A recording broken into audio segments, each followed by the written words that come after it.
I'm Mark Pimenta, the host of the Warlords of History podcast, focused on intriguing warriors and leaders, ancient and medieval, that were titans during their respective ages, where, over several episodes, we'll review each of their lifetimes and actions, but also take this further by exploring the surrounding environmental and political conditions, their motivations for taking on the mantle of war.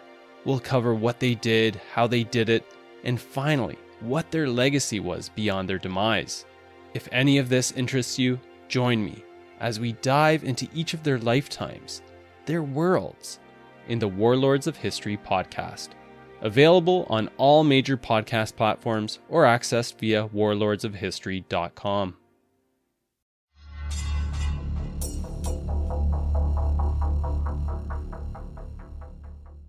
On January 15th, 1856, Emperor Alexander II of Russia decided to sue for peace. 2 years earlier, his father had gotten the country into the Crimean War. Shout out Chapter 52. Now, with Sevastopol taken and no way to turn the situation around, the new Tsar knew he needed to get his country out of that war. 2.5 months later, the Russians signed the Treaty of Paris. It was a humiliating defeat. Russia would have to give up its Black Sea Fleet and its territorial claims in modern-day Moldova and Romania. But the Crimean War also woke Russia up to the fact that the world was leaving them behind. The vastly superior technology and operational skills of the British and French forces were proof. As the Tsar's brother supposedly lamented, quote, "We cannot deceive ourselves any longer.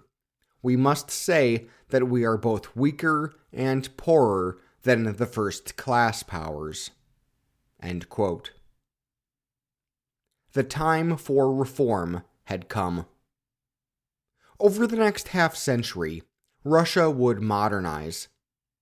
The social organization of the empire was totally rearranged, while massive effort and resources were invested in economic development, namely for heavy industry to eventually improve military capabilities. A defeat like the one in Crimea could never happen again. Except by the end of this half-century, a military defeat would come again. This time it would not be to a great power like Britain or France, but to Japan, a country that absolutely nobody had on their radar as a great or even a rising power in the 1850s.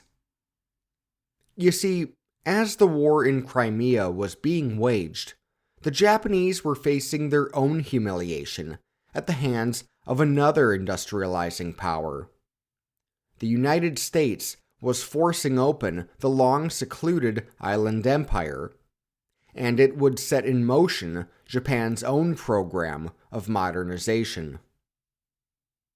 These efforts in Russia and Japan created once unthinkable advancement for both empires, until they finally came head-to-head against each other in a conflict that would have major consequences for decades to come.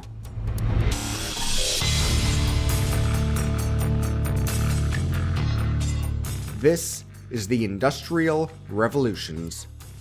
Chapter 68, Industrialization Spreads East.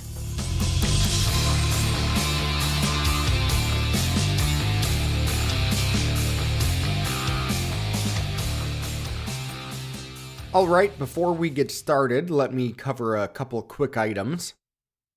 First, I probably could have made this episode 2 or 3 episodes long.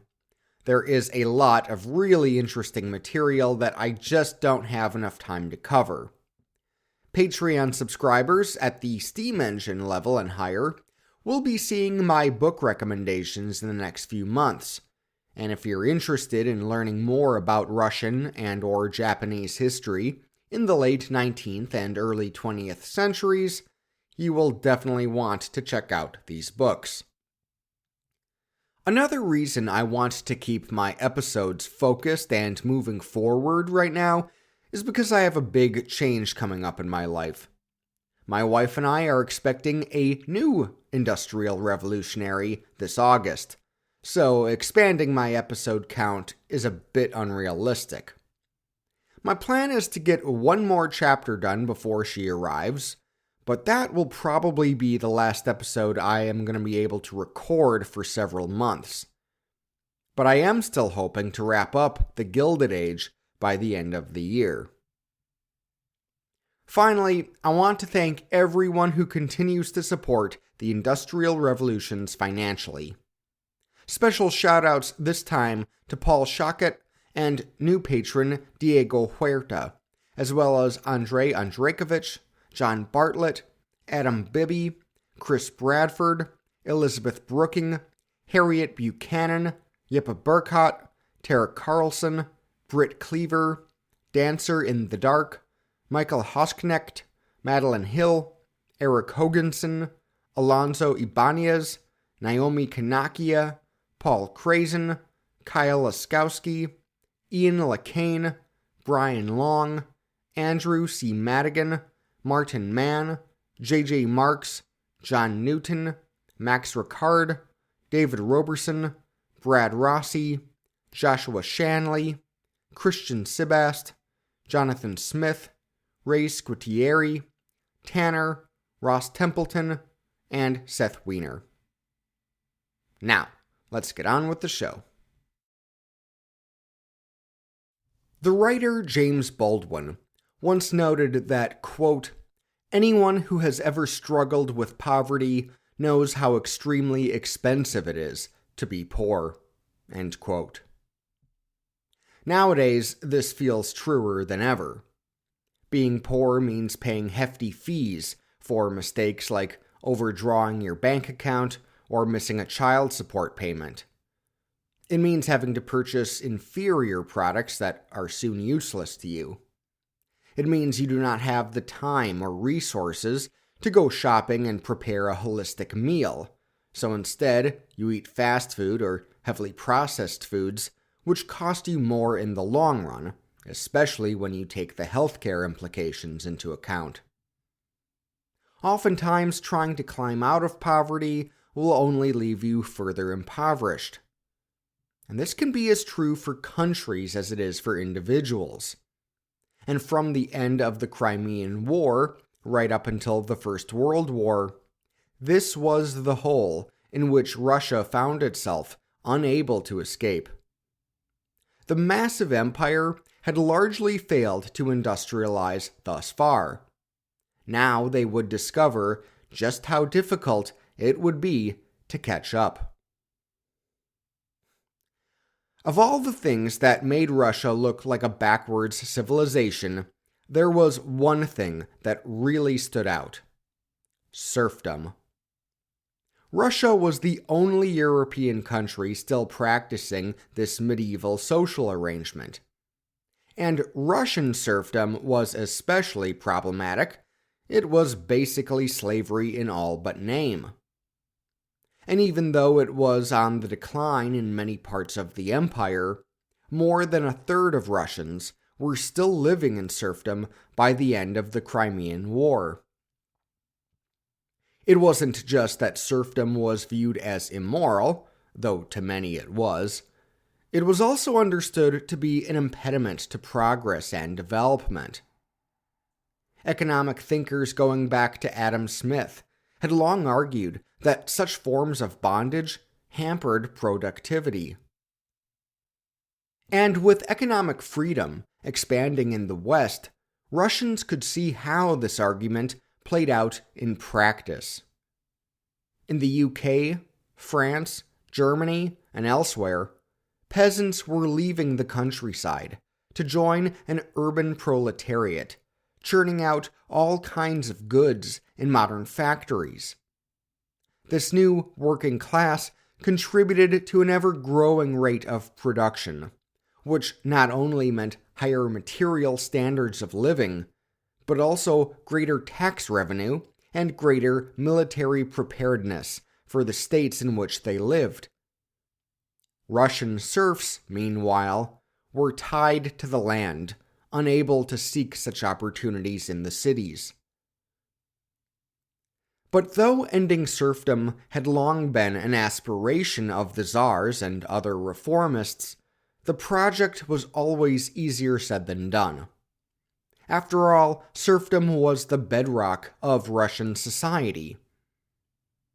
The only comparison I can try to make in contemporary America, I think, is the idea of reparations for slavery.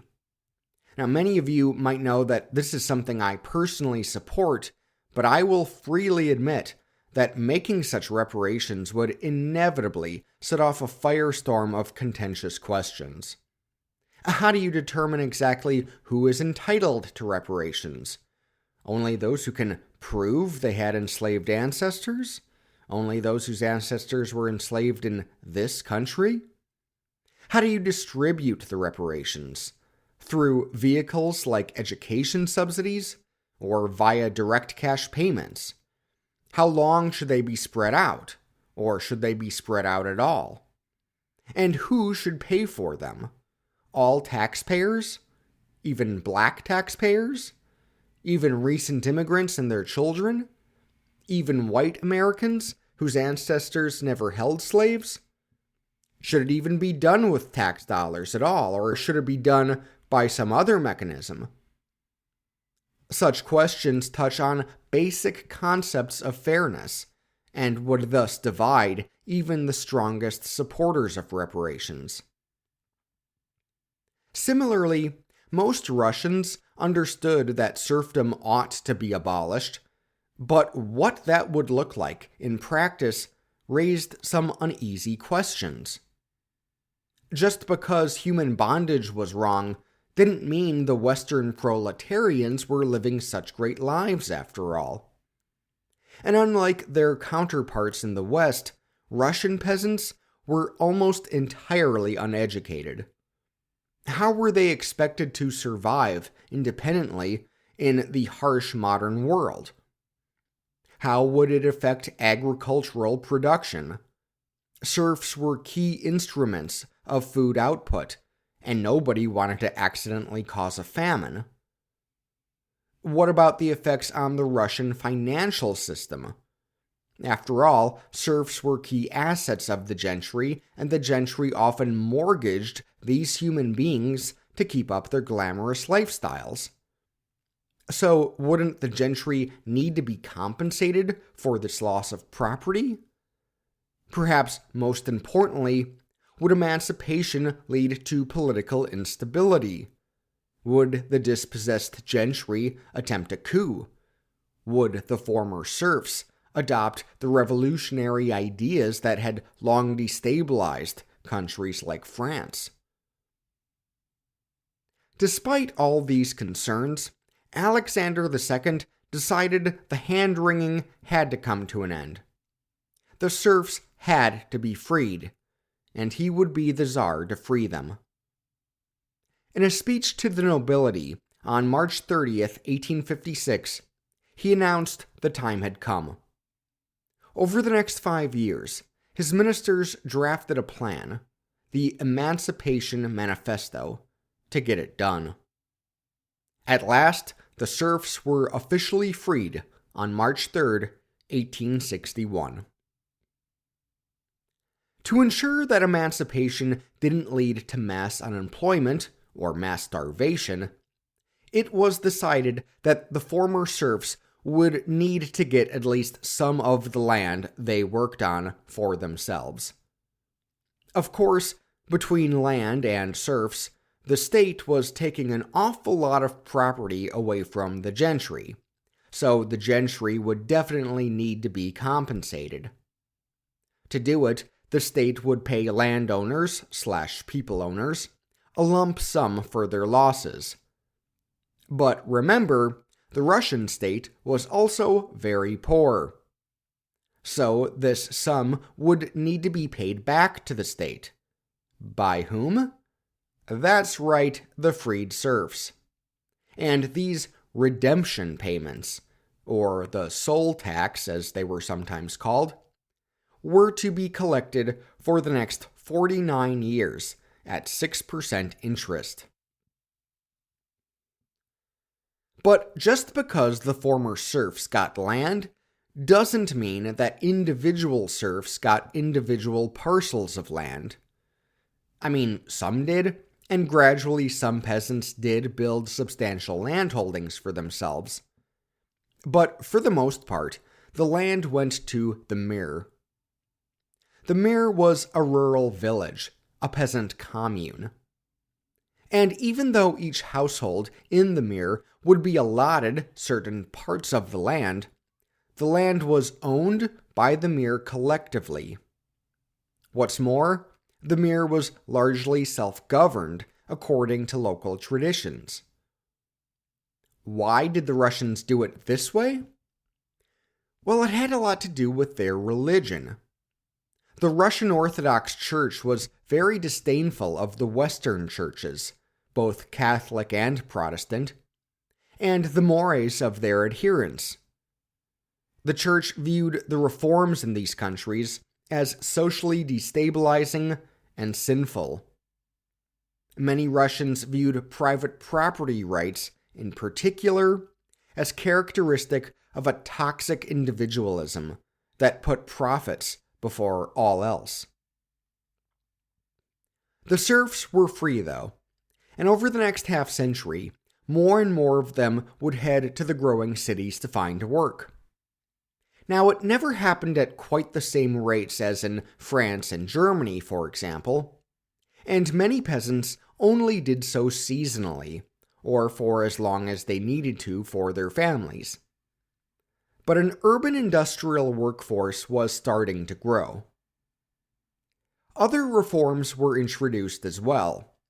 Under Alexander II, Russia's judicial system was overhauled, and new systems of administration were established. Throughout the country, elected bodies were formed for local government. These zemstvas, as they were called, were deliberately designed to give most power to the nobility, but they did manage to bring a small degree of democracy to Russia. As a result, they tended to be much more liberal than the central government, even though they were largely representing landed interests. And then there were all the empire's financial reforms.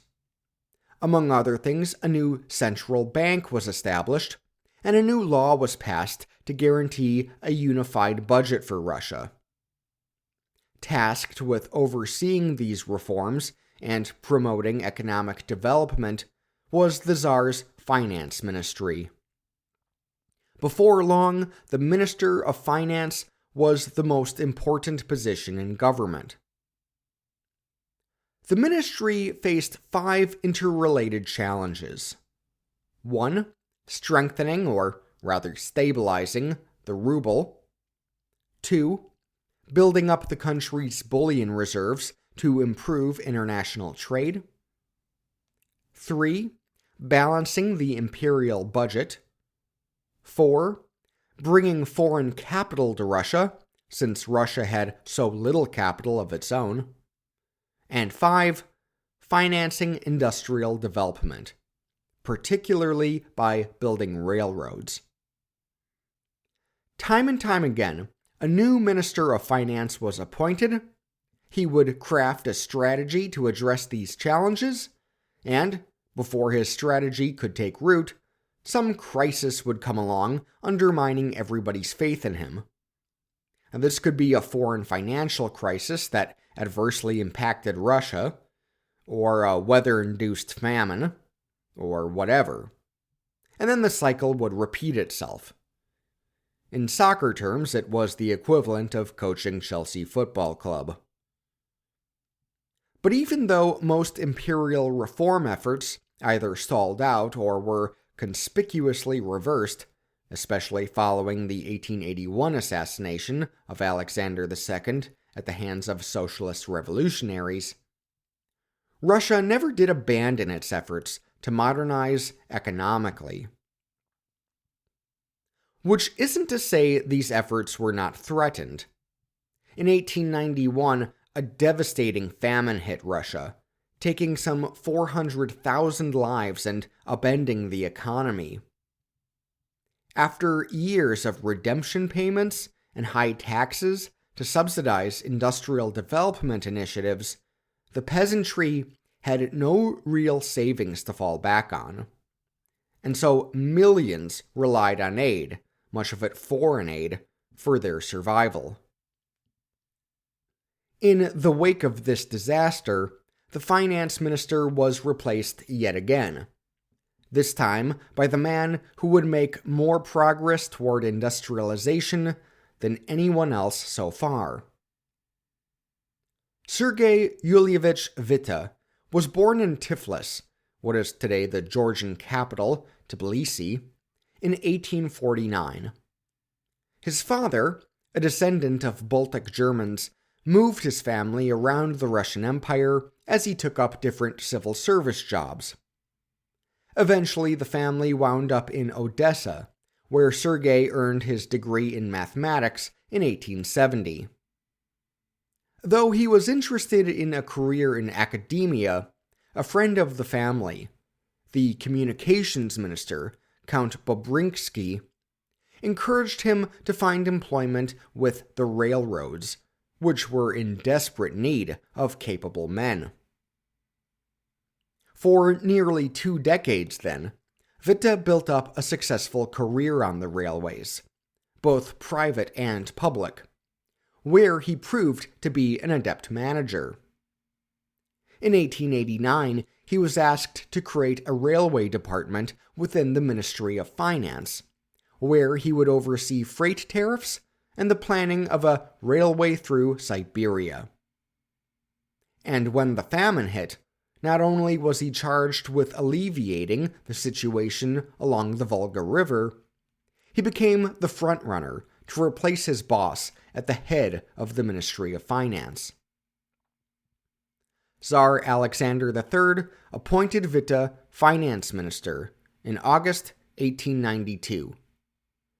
But despite complaints that the peasants were overtaxed, and that the push to industrialize had maybe gone too far, Witte made it clear that he intended to double down.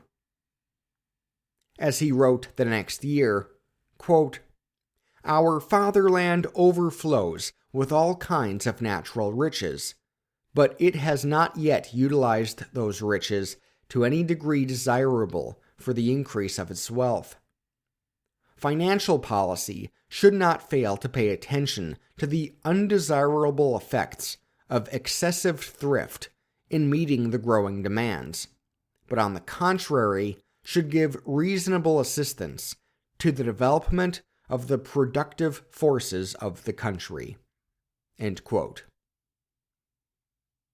And like the ministers who came before him, Witte believed the key to industrialization was railroad construction. Not only would the railways help transport goods and passengers, the construction of them would also boost demand for heavy industry, especially mining and iron production. Increased output would then have a multiplier effect, raising demand for other goods and services.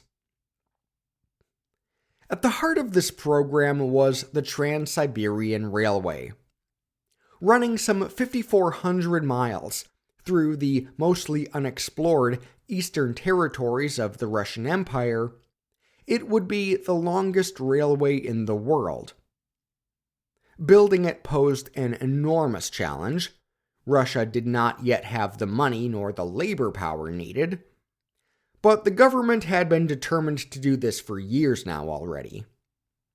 And as Witte saw it, the railway would allow Russia to dominate European trade with China and the Far East, open up the Siberian frontier to migrant peasant families, sort of like Russian homesteading, and tap the many mineral resources of Siberia, including coal, iron ore, copper, lead, silver, and gold.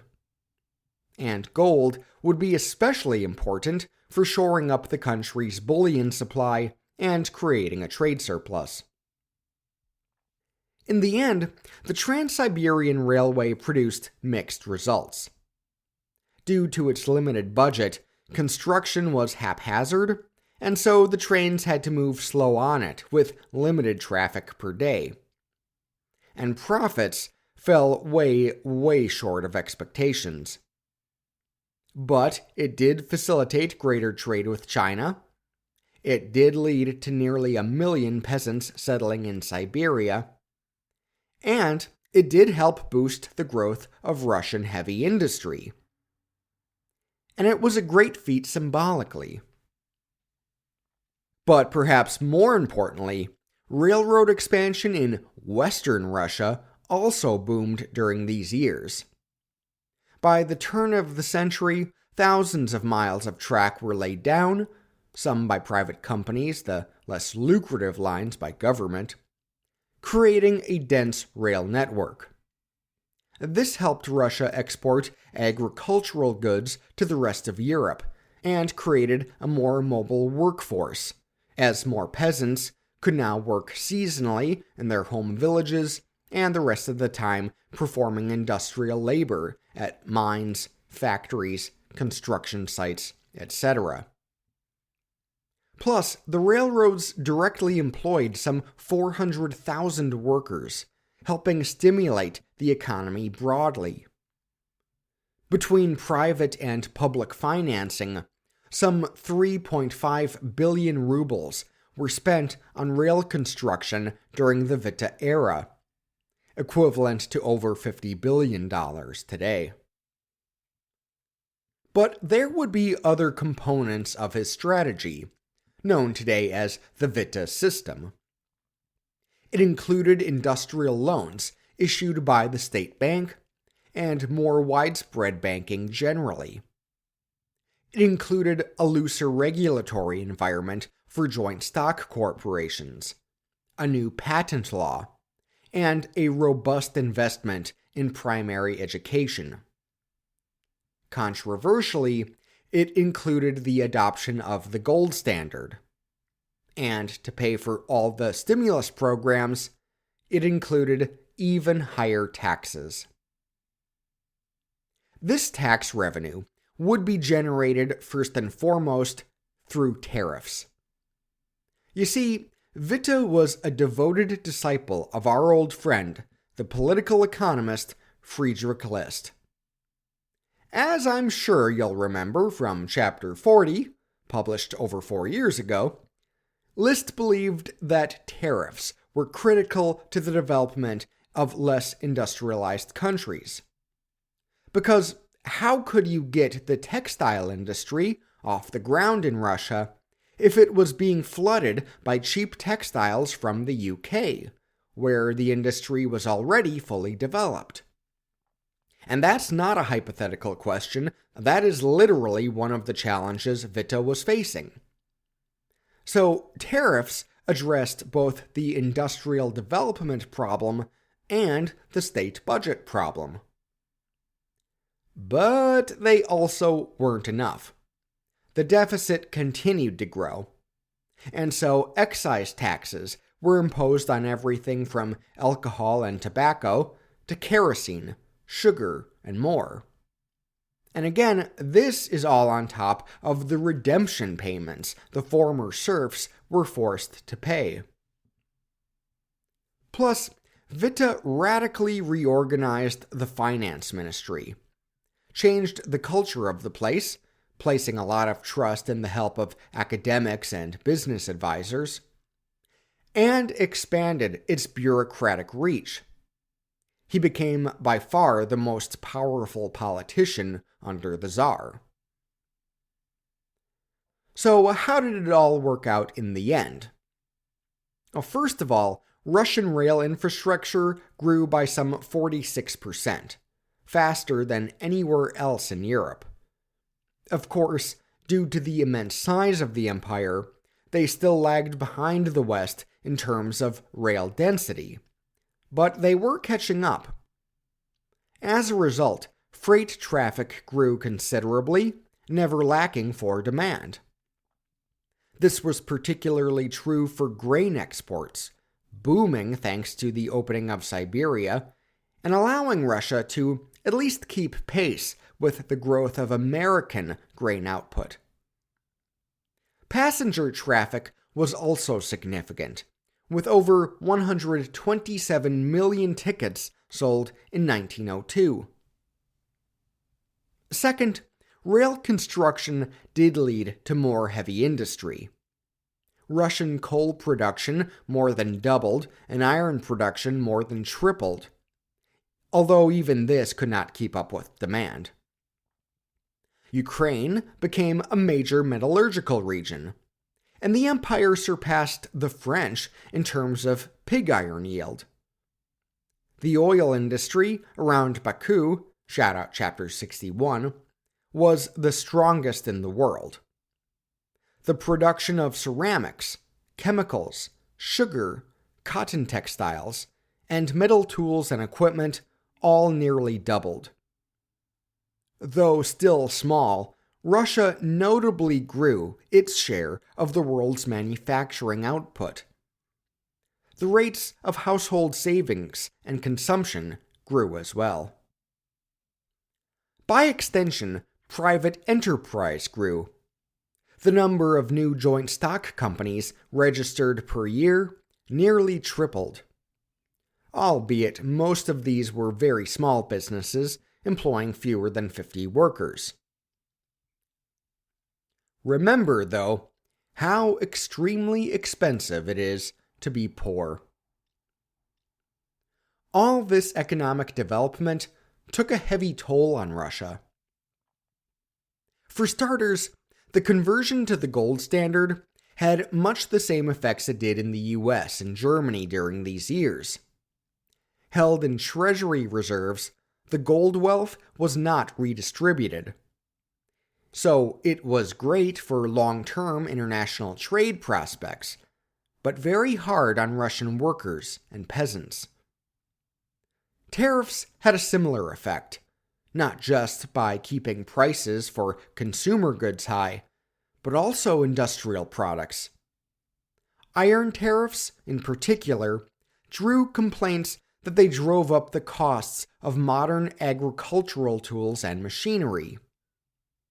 As a result, Russia's agrarian sector, still the bedrock of the economy, couldn't catch up to its foreign competitors, especially the bonanza farms of the American Midwest. Yet, even with the tariffs, domestic enterprise was constantly threatened by the growth of foreign capital in Russia, another key design of the Witte System. Thus, the Witte System appeared full of contradictions. It certainly did not seem to address peasant poverty. If anything, it made it worse, as did numerous crop failures during these years. And this stagnant rural poverty was a drag to Russia's economic development, not to mention its tax revenues. This in turn made it difficult for the empire to boost military spending and stay on par with its rivals. Witte was well aware of this problem and was a fierce advocate for peace during these years, knowing Russia still needed time to industrialize before it could compete militarily. Of course, this was not easy, seeing as the eastward expansion of Russian imperial influence was a critical component of the project. Witte did have some ideas for how to address the problems of peasant poverty. Namely, he wanted to create a more capitalist form of Russian agriculture. To do it, Witte believed peasants needed private property rights. He argued that collective ownership and taxation, through the mir, discouraged productivity and innovation. The peasants needed large tracts of land, which they could farm individually, as well as access to credit and education. Indeed, following the revolution of 1905, Many of these ideas were adopted in the so-called Stolypin reforms. Furthermore, Witte argued that deregulation was needed at the local level. Regulation of the agrarian sector should be concentrated within the central government, not the zemstvas, or village elders, who infringed on peasants' economic freedoms. In fact, the zemstvas were frequent critics of the Witte system. Tracts written by their liberal allies undermined the finance minister. So too did the growing number of workers' strikes. So too did the Panic of 1893, which short-circuited the flow of international credit to Russia well into the 20th century. So too did Russification. Much like how Otto von Bismarck sought to Germanize the new Reich, the Russian government made a concerted effort to unify the empire's national identity. They pushed the Russian language, Russian norms and customs, and the Russian Orthodox Church, all at the expense of the others in the empire: Finns, Poles, Armenians, Tartars, indigenous Siberians, and most especially, Jews.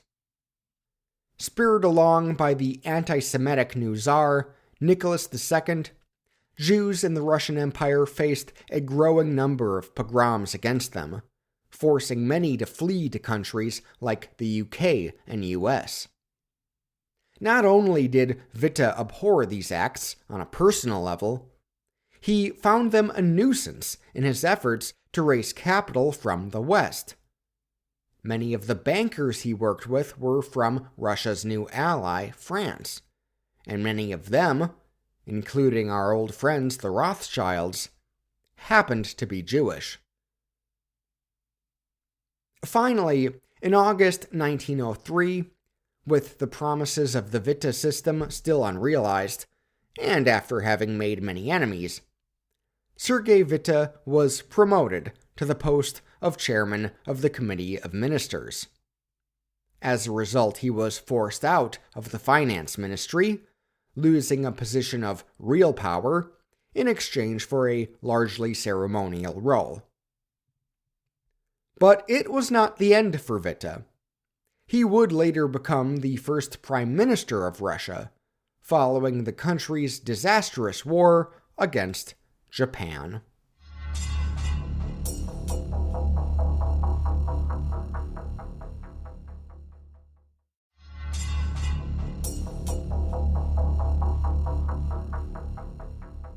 It's a story that many of us know quite well. In July 1853, 4 giant black ships anchored at the small fishing village of Uraga, Japan. Now part of the city of Yokohama, the village shared a bay with the shogunate capital at Edo. The ships were larger and faster than any vessels the stunned local fishermen had ever seen. On board one of these ships was American Commodore Matthew C. Perry, carrying a letter from his president, Millard Fillmore. For over 2 centuries, Japan had cut off most contact with the West. Foreigners who landed on the island, including shipwrecked sailors from Europe or the Americas, were harshly punished by the Japanese government. Some were even killed for it. The same went for Japanese civilians who left the island nation or made contact with Westerners. But as he expressed in his letter, President Fillmore hoped to establish new relations with Japan.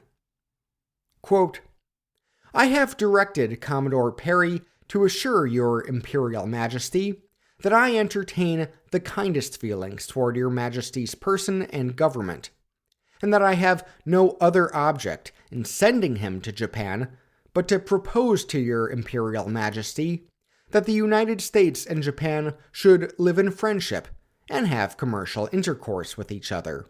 End quote. Perry hardly expressed the friendly sentiments of the letter, though. He famously had blank shots fired from 73 cannons of his ship, ostensibly in celebration of America's Independence Day, the date of which had passed about a week earlier. And after some frank back-and-forth diplomacy, he managed to deliver the letter to the Japanese authorities. Now, it was clear that the Americans misunderstood Japan's political arrangement. The emperor was more of a holy figure in Japan. All governmental power rested with the shogun. But the Japanese finally agreed to accept the letter. Then Perry warned that he would return within a year to hash out a treaty opening Japan to the West. The arrival of the Black Ships is often remembered as the starting point for Japan's modernization. But for many Japanese, the political and economic system had been broken for decades, if not longer. Perry was merely the straw that broke the camel's back. Japan, as a singular civilization, had existed for at least a millennium by this point. It had an unbroken imperial house going back to that murky period when history and legend are difficult to distinguish. Legend had it that the emperor was a descendant of the sun goddess, and indeed, imperial rituals and customs were wrapped up with the country's polytheist/animist Shinto religion. During the first millennium, Confucian and Buddhist beliefs and practices were imported from China as well. And Confucian influence would lead to higher than normal rates of literacy later on.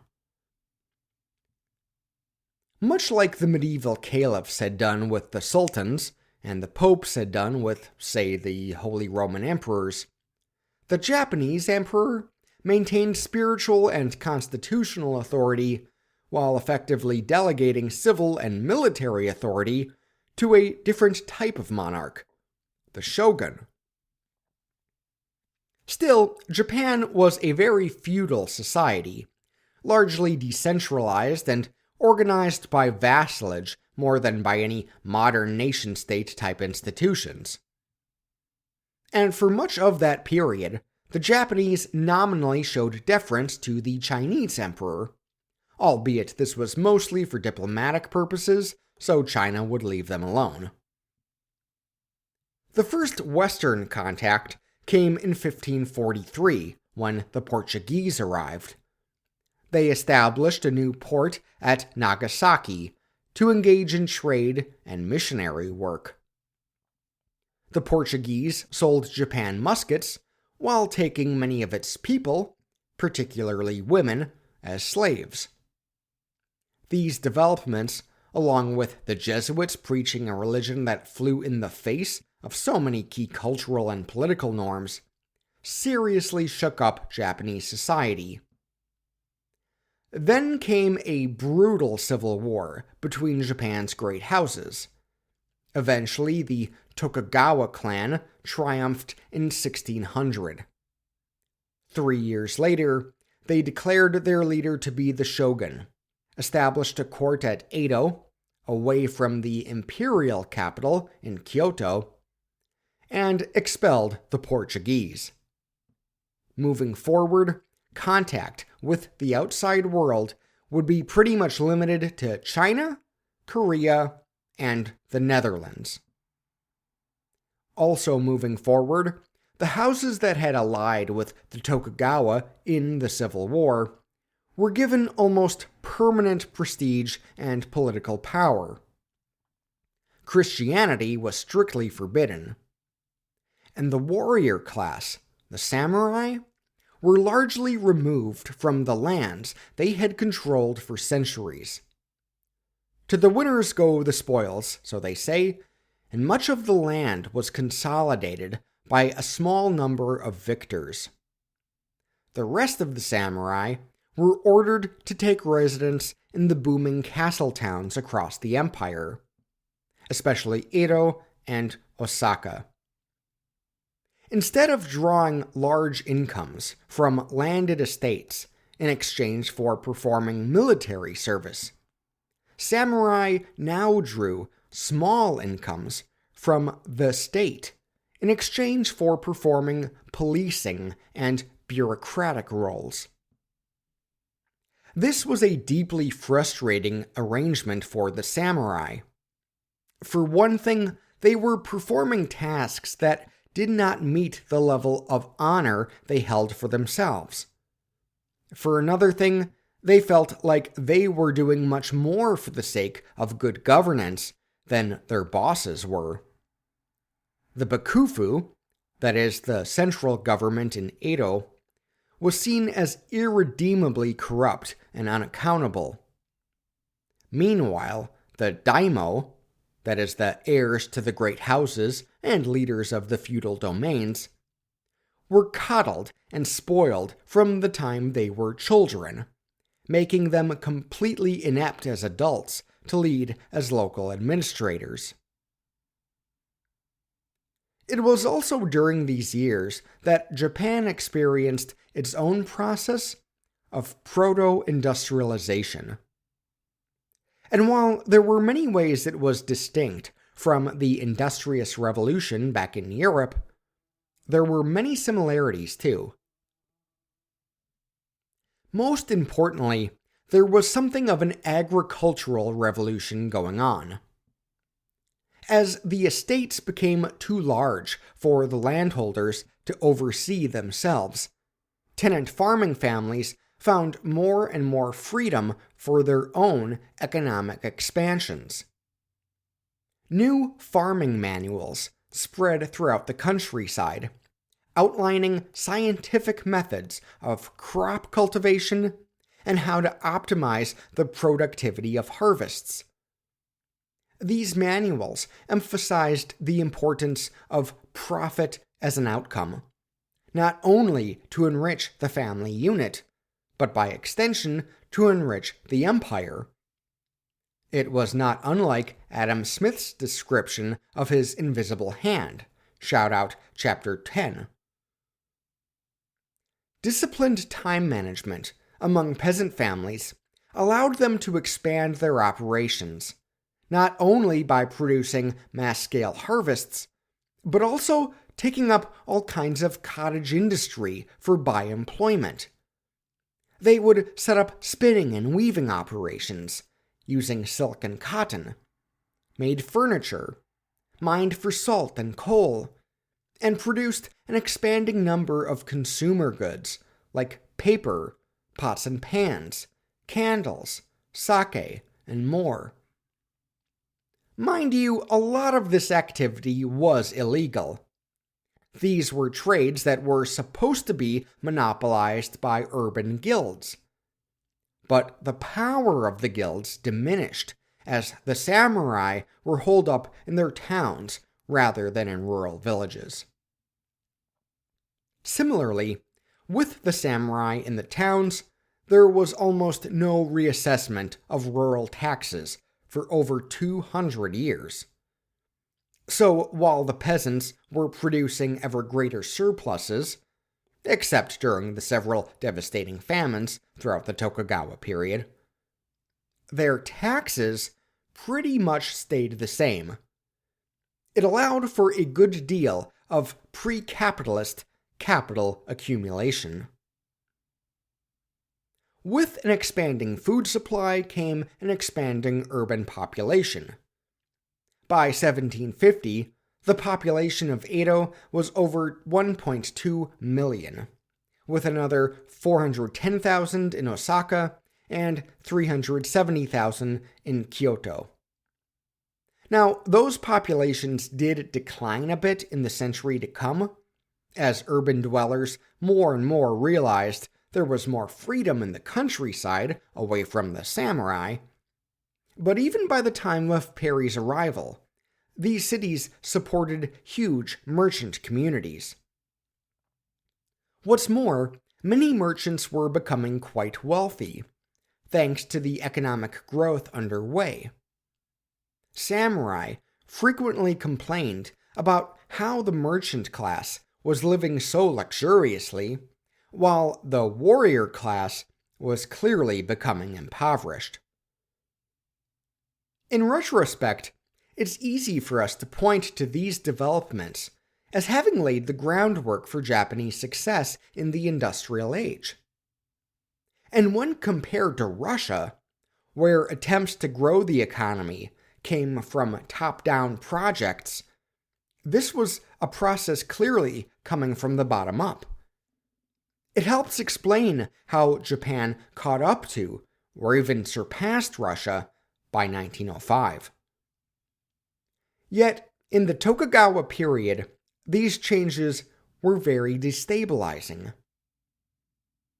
Then there were the foreign crises. The most immediate concern was the encroachment by the Russians, who were reaching the same northern Pacific islands the Japanese were beginning to colonize. Then came the news of the First Opium War, shout out Chapter 32, where the British used steam-driven gunboats to dominate Imperial China, as well as an ominous letter to Japan from the King of the Netherlands a few years later, suggesting this would be Japan's fate if they did not voluntarily open trade with the West. And finally, the threatening American steamers in Edo Bay hastened the end of the isolationist policy. Why did the West want to force Japan open? A few reasons stand out. In addition to his appeals for friendship and commerce in his letter to the Emperor, President Fillmore notes two other key objectives of the American mission. One was the protection of shipwrecked sailors. Remember, in this period before electrical engineering, people needed whale spermaceti for artificial light. Shout out Chapter 36. American whaling ships frequently hunted across the Pacific Ocean, and there were stories of their mistreatment by the Japanese when they shipwrecked. But the second reason is even more telling.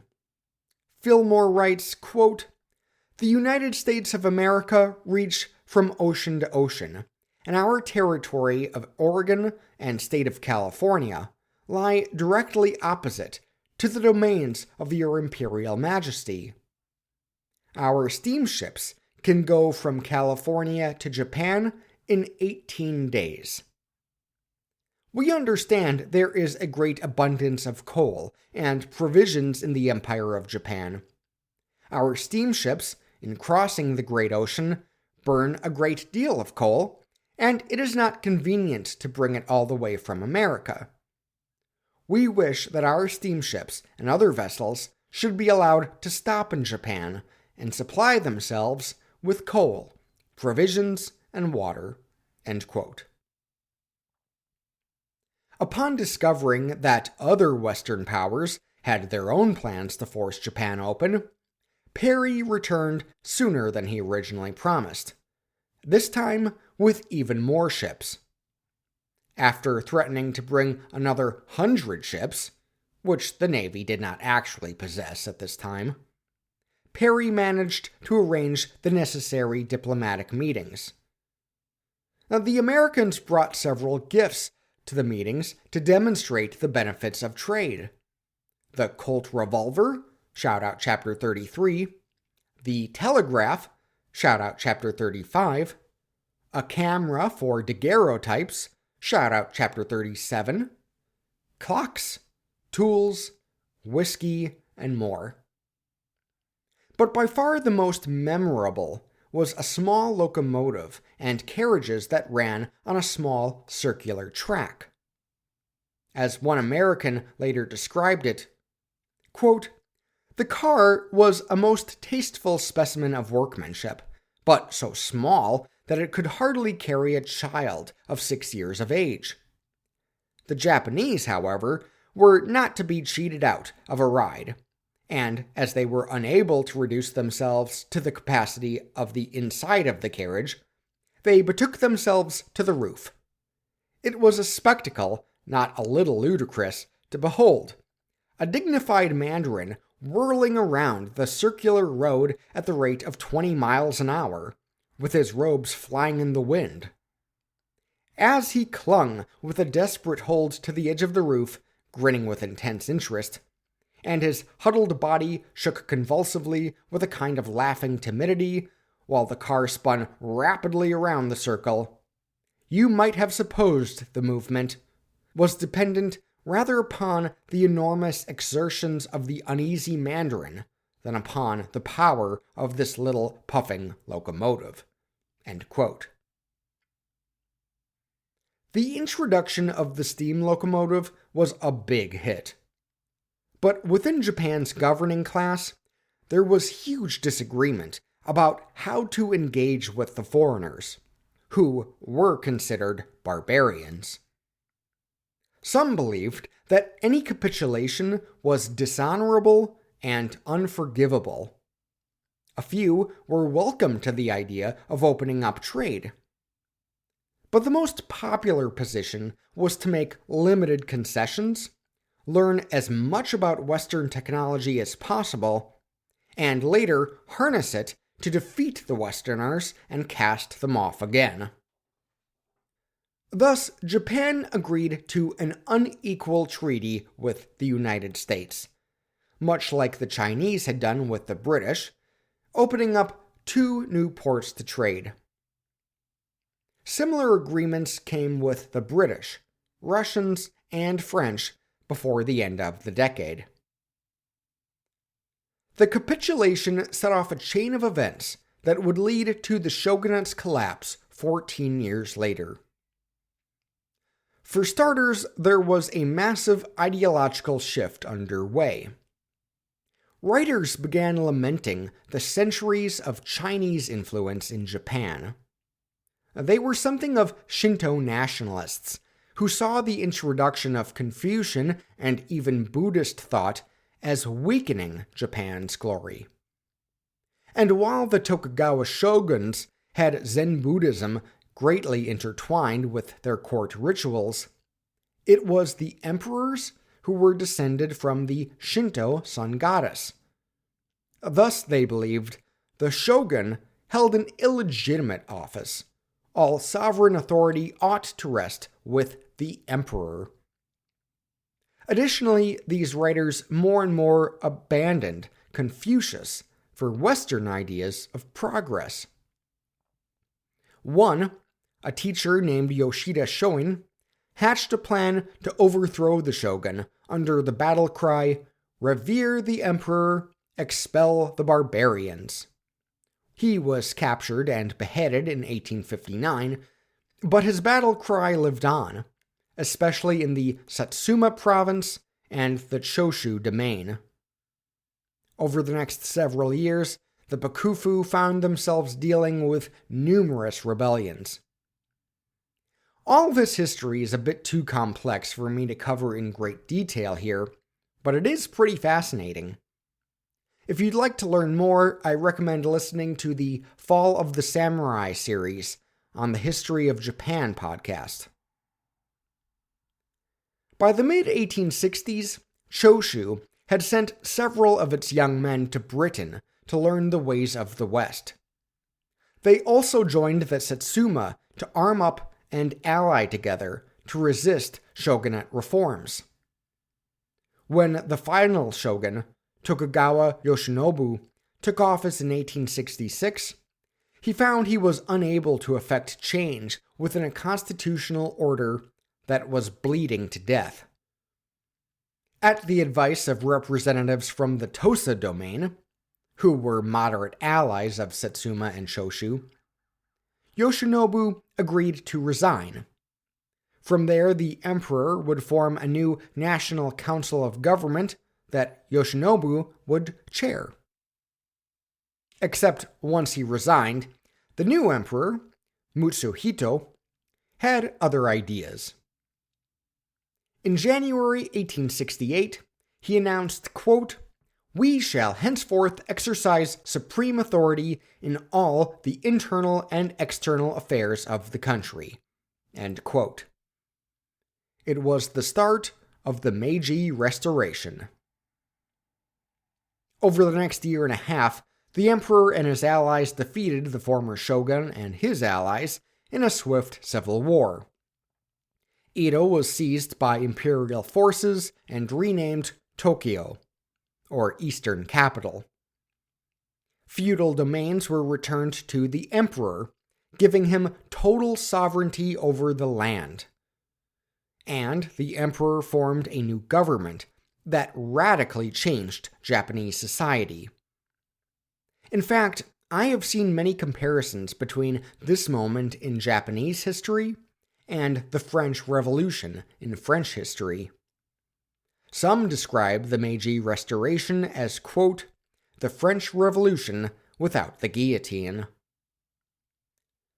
This government, made up of the Japanese aristocracy, abolished feudal dues and privileges, replacing them with taxes and a merit-based system for bureaucratic office-holding. They instituted compulsory military service for all citizens, stripping the samurai of this exclusive role. They established a system of universal public education. And they obliterated the old class system. No longer would peasants have to prostrate themselves anytime they saw a nobleman. In effect, there would be no more distinction between peasants, merchants, craftsmen, samurai, and outcasts. All were now citizens under the emperor. By 1890, they had adopted a constitution and formed an elected imperial diet. The government also pursued a concerted policy of industrialization. In the years following the Perry expedition, Japanese entrepreneurs were quick to adopt Western industrial technologies.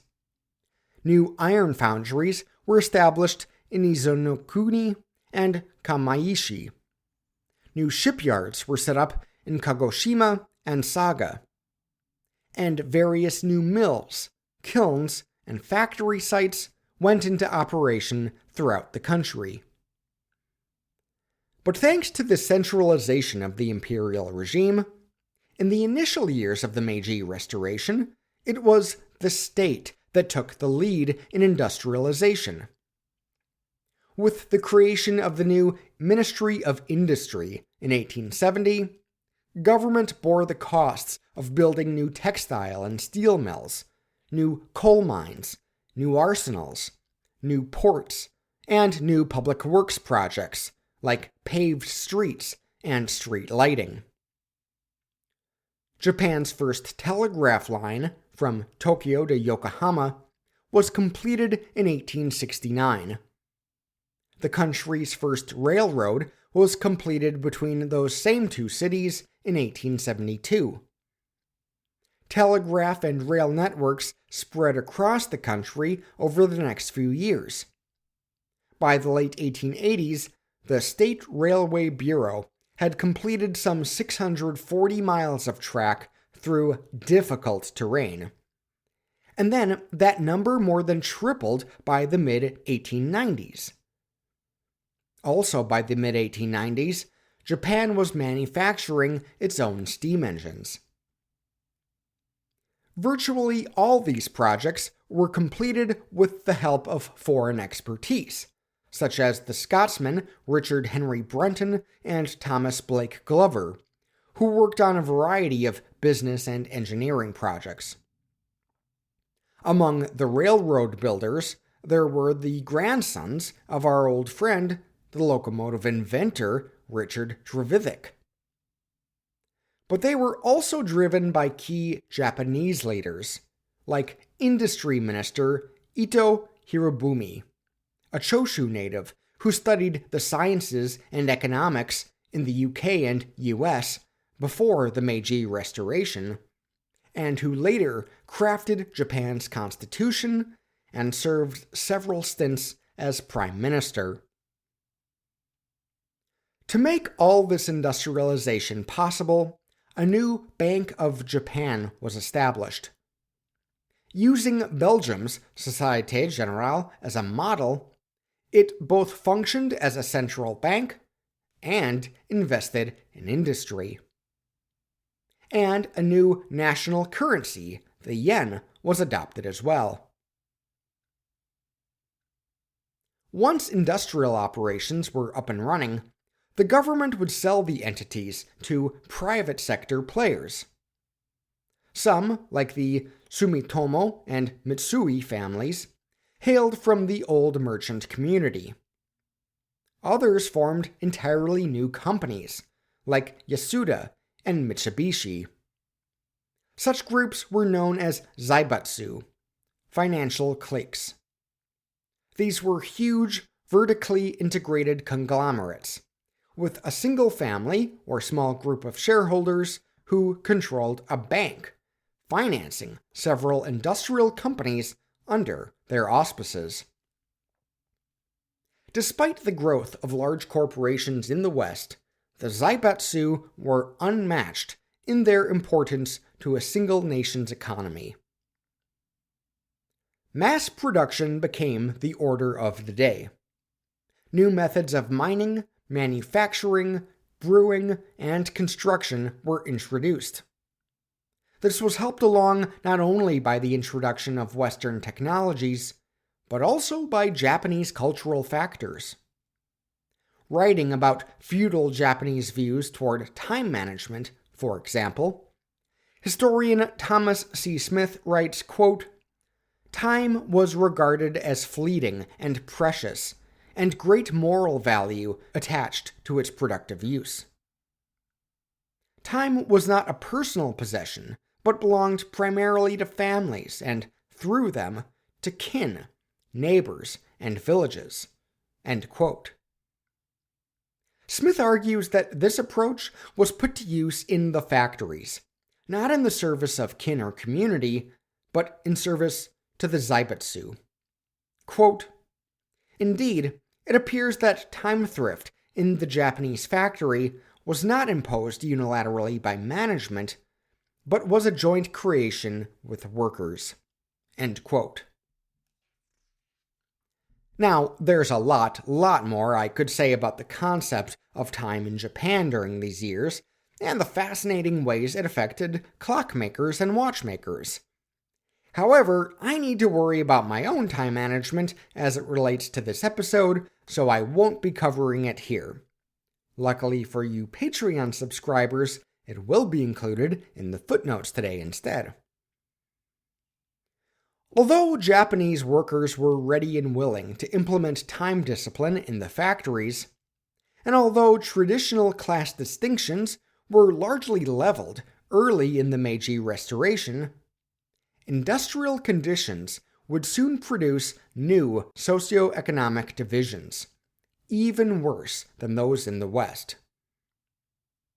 The Japanese language didn't really have a word to adequately describe the new proletariat, but by the 1880s or so, the word shoko had become the standard for factory worker. It was highly pejorative, associated with poverty, but without the sense of honor that the peasantry were once afforded under Confucian wisdom. The shoko mostly lived in dense, polluted, and crime-ridden slums. They were terribly mistreated by their employers, who demanded long hours, often 18 to 20 hours per day, and berated them for the smallest mistakes. One Japanese engineer who spent years working in the UK and US was shocked when he returned to Japan in 1907 and saw workers on their knees, prostrating themselves before their managers. The stigma of being a shoko eventually created the fault lines for worker resistance. Because of the stigma, factory hands often walked to work in their street clothes and changed into their uniforms at the factory. And at the end of the day, they would change back into their street clothes before heading home.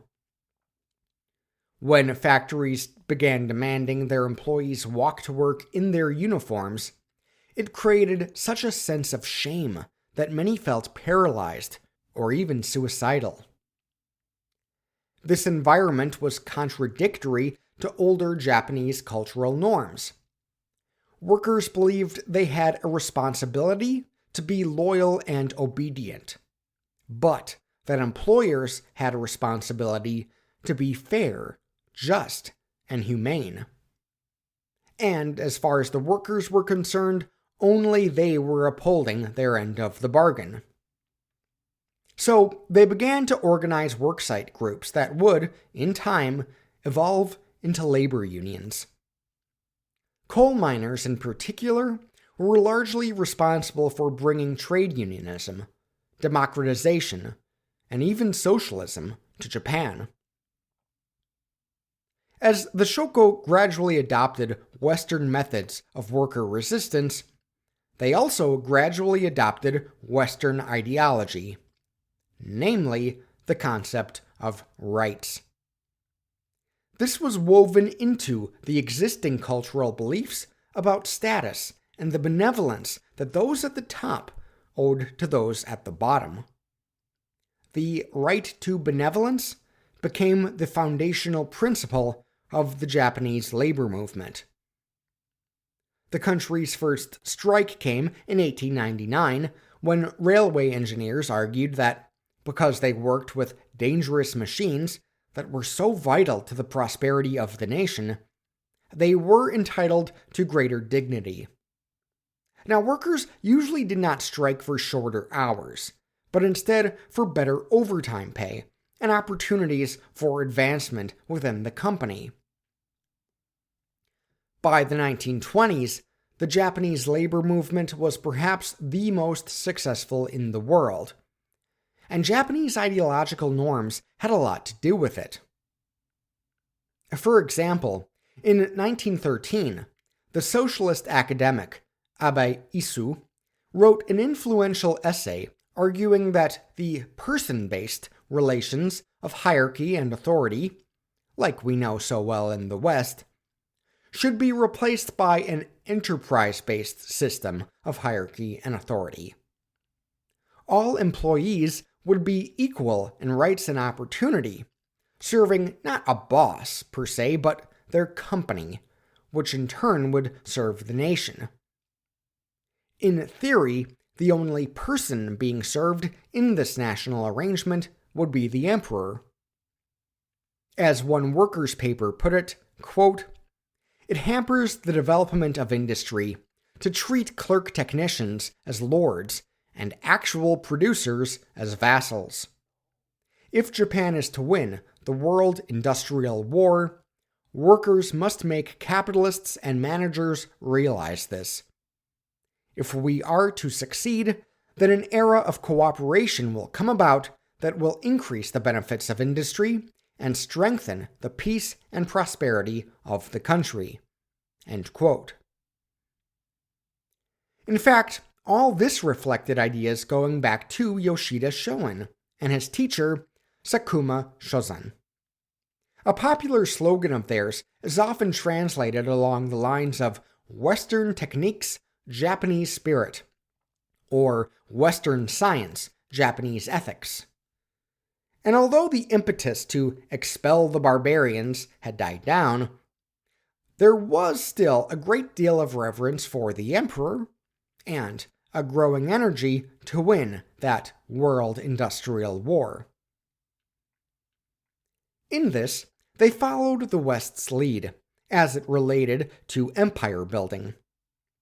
In particular, they sought to wrestle influence over Korea away from China.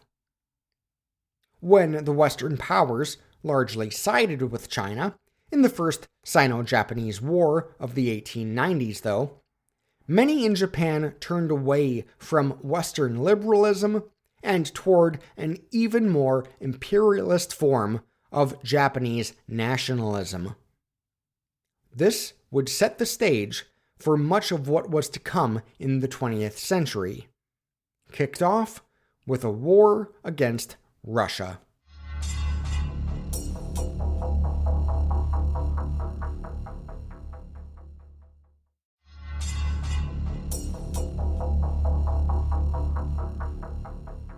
By the start of the 20th century, Russia and Japan had made significant claims in East Asia.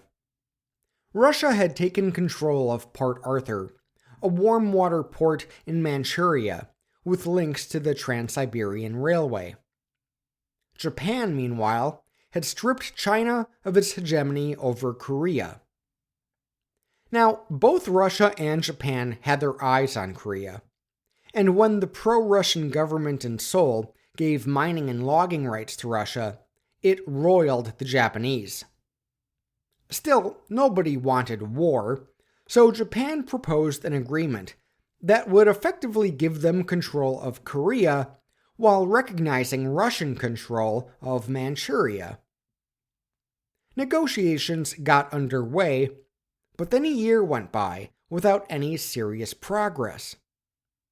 Japan became suspicious of Russian stalling tactics, and they decided to prepare for war. Last time, I mentioned the global naval arms race of the Second Industrial Revolution. The UK, US, and Germany had each tapped the ever-improving steel industry to expand their fleets of modern warships. Throughout the 1890s, Russia and Japan made their own advancements in this race.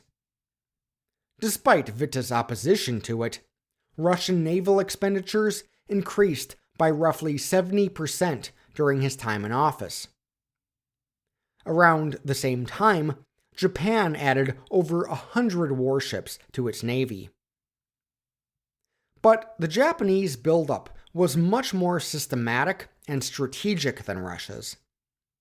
With their French and British suppliers, Japan strove for uniformity in their ships and naval arms. Russia, meanwhile, was haphazard in their approach, with corrupt naval bureaucrats leading the charge. On February 8, 1904, the Japanese Navy launched an attack on Russia's fleet stationed at Port Arthur. 3 hours later, they formally declared war. The Russians were stunned that this small Asian country would dare attack their great European empire.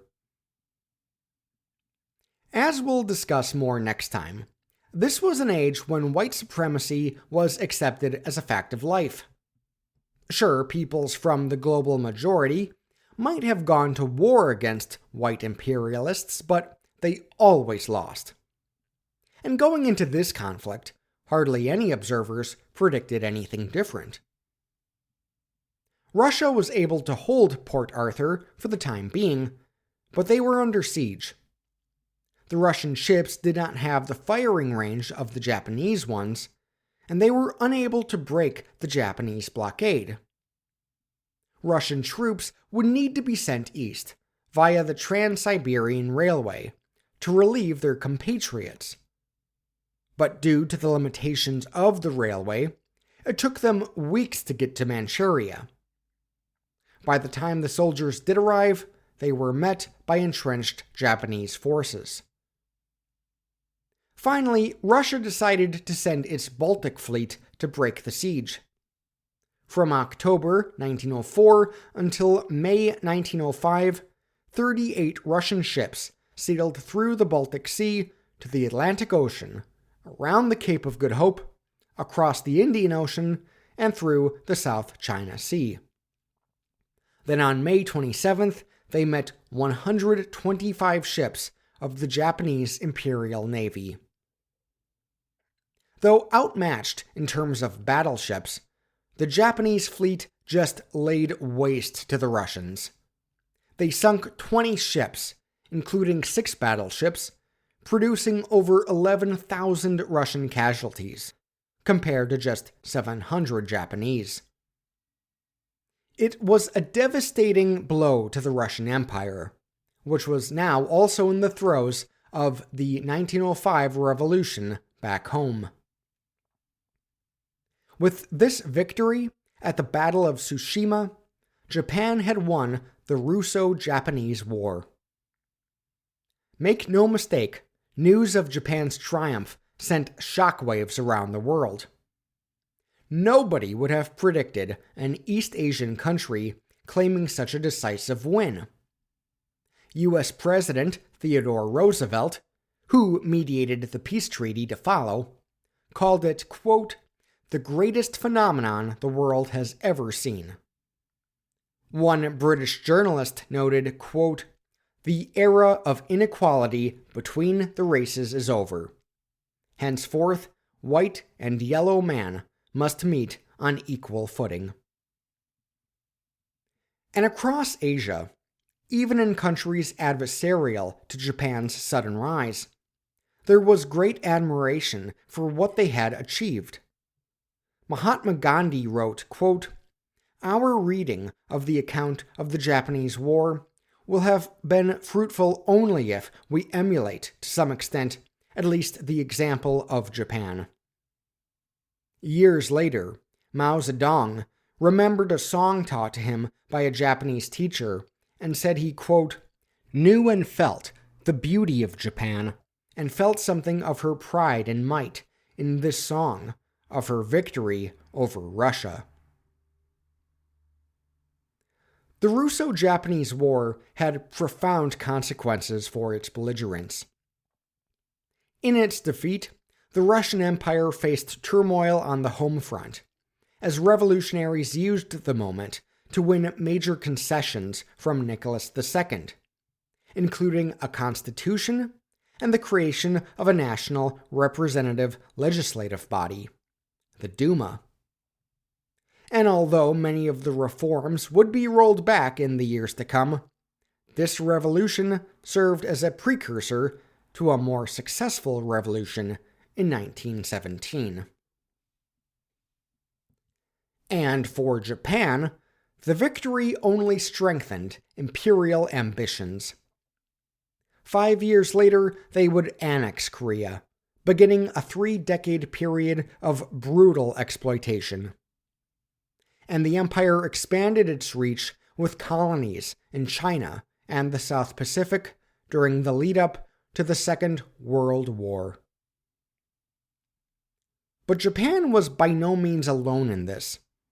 The Empire of the Rising Sun was one of many in this new age of empires. And that's what we'll be exploring next time on the Industrial Revolutions.